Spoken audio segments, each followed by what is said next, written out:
Técnicas de grabado en hueco. En las técnicas de grabado en hueco debe haber una diferencia de nivel entre las zonas con y sin imagen, y esto puede hacerse de varias maneras. Por procedimientos directos o mecánicos, donde el grabador talla o rehunde las matrices mediante una serie de útiles incisivos, punzantes o percutores. O bien por procedimientos indirectos o químicos con ácidos corrosivos, en los que al eliminar el barniz protector con los trazos del dibujo sobre la plancha, el ácido ataca las zonas desprotegidas, produciendo los mordidos deseados. Técnicas planográficas. Hacen referencia a una matriz en la que no existe una diferencia física de nivel entre las zonas con y sin imagen, sino que éstas se establecen por una diferencia exclusivamente química. La litografía se fundamenta en el natural rechazo que siempre existió entre la grasa y el agua, de manera que las zonas con imagen son receptoras de tinta grasa y las zonas blancas receptoras de agua. Para el entintado de una piedra o plancha litográfica, antes de pasar el rodillo, se humedece con agua y una esponja, para que esas zonas repelan la sustancia pigmentante.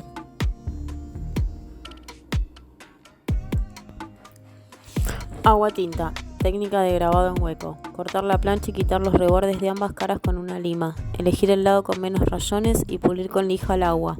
Limar los bordes generando un bisel y lijarlo suavemente. Terminar de despejarla con un limpiador cremoso. Enjuagar y secar. Desengrasar la plancha con un trapo limpio con alcohol. No volver a tocar el frente de la plancha con los dedos para evitar las marcas de grasitud. Resinar la chapa utilizando la caja resinadora. Se acciona la palanca de la caja varias veces con movimientos rápidos para agitar el polvo de la resina. Se coloca con cuidado la plancha en una rejilla. Se deja reposar 1 o 2 minutos y luego se extrae la plancha. Si no se dispone de caja resinadora, puede hacerse de forma manual con un recipiente de boca ancha lleno de resina cubierto con un textil de trama abierta. Se deberá observar que la plancha quede cubierta uniformemente. Inmediatamente, teniendo mucho cuidado de no tocar el polvillo, se coloca sobre el soporte para calentar y se fija la resina con calor. Hay que mover suavemente la plancha calentándola hasta los bordes hasta que se derrita la resina. A medida que la resina se calienta y se derrite, va adquiriendo transparencia. La superficie de la plancha se vuelve brillante. Como sustituto de la resina, se puede usar laca o esmalte sintético en aerosol. Se protege el reverso de la plancha con contact o cinta adhesiva y se cubren los bordes con pintura asfáltica o barniz al alcohol. Si se decidió no realizar aguafuerte previo, se traslada el diseño con carbónico sobre la plancha resinada, teniendo en cuenta la inmersión de la imagen en el espejo. Se establece una tabla de tiempos de inmersión correspondiente a los diferentes valores de la imagen. Si los tiempos de inmersión se trabajan desde los valores más altos a los más bajos, si se realizan 3 valores, se pueden comenzar por 5 minutos para el valor alto, 10 minutos para el valor medio y 15 minutos para el valor más bajo. De esta manera se sumarán en total 30 minutos. Se protegen con pintura asfáltica las áreas correspondientes al blanco. Se sumerge la plancha en el mordiente el primer tiempo, el que corresponde al valor más alto. Tiempos aproximados entre 3 y 7 minutos. Se enjuaga quitando suavemente los restos y se seca la matriz. Se barnizan las áreas correspondientes al valor alto, protegiéndolas de la acción mordiente. Se vuelve a sumergir para obtener el valor medio, entre 8 y 12 minutos. Se enjuaga, se seca y se barnizan las áreas correspondientes al valor medio. Se sumerge de vuelta la plancha entre 13 y 20 minutos más.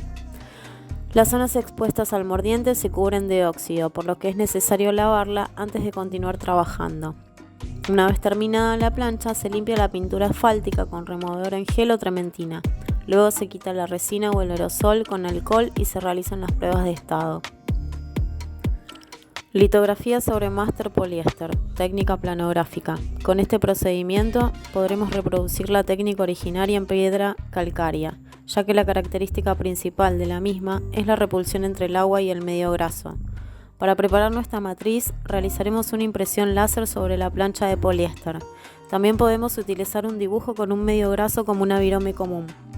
Para la preparación de la tinta usaremos un poco de talco. La tinta quedará un poco más espesa de lo habitual. Deberemos amasarla bien hasta que su brillo desaparezca y se vuelva opaca. Es importante, antes de proceder al entintado, mojar bien la hoja con esponja de fibra natural. Repetir el proceso de pasar la esponja cada vez antes de pasar el rodillo con tinta. Por último, con un rodillo blando aplicamos la tinta procurando pasar el rodillo de forma vertical y horizontal para lograr una buena cobertura de nuestra imagen. Punta seca, técnica de grabado en hueco. Esta es una de las más antiguas técnicas de grabado, denominada seca y directa porque no interviene ningún líquido mordiente. El soporte de nuestra obra podrá ser una plancha de acetato, de zinc o de acrílico. También se puede hacer sobre envases reciclados de Tetra Brick. Sobre este soporte dibujamos el diseño utilizando un punzón, una punta de grabar o una aguja de acero, lo que nos va a permitir trabajar con líneas y texturas. Las rebarbas son la característica principal de esta técnica. Son los restos de la plancha que se levantan al hacer presión con la punta y es donde luego entra la tinta. La tinta debe estar preparada con una consistencia liviana como de caramelo líquido y para ello utilizamos unas gotitas de aceite de lino en su preparación.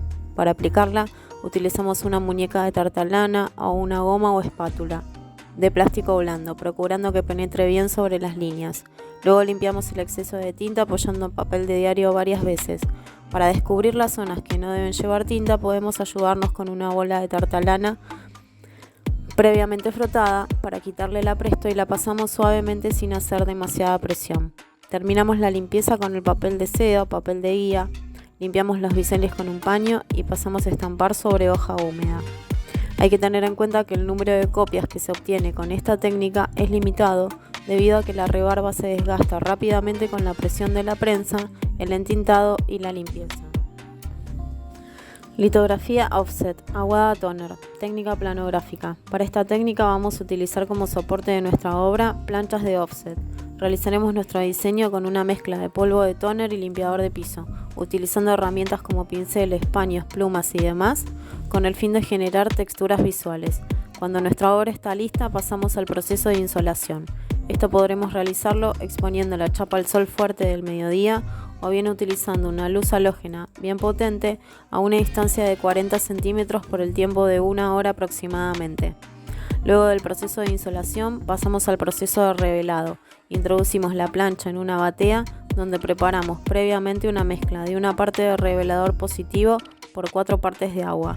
Al sacar la plancha debemos limpiarla con agua y dejar secar para entintar. Para el proceso de entintado se usa también la esponja vegetal y un rodillo blando.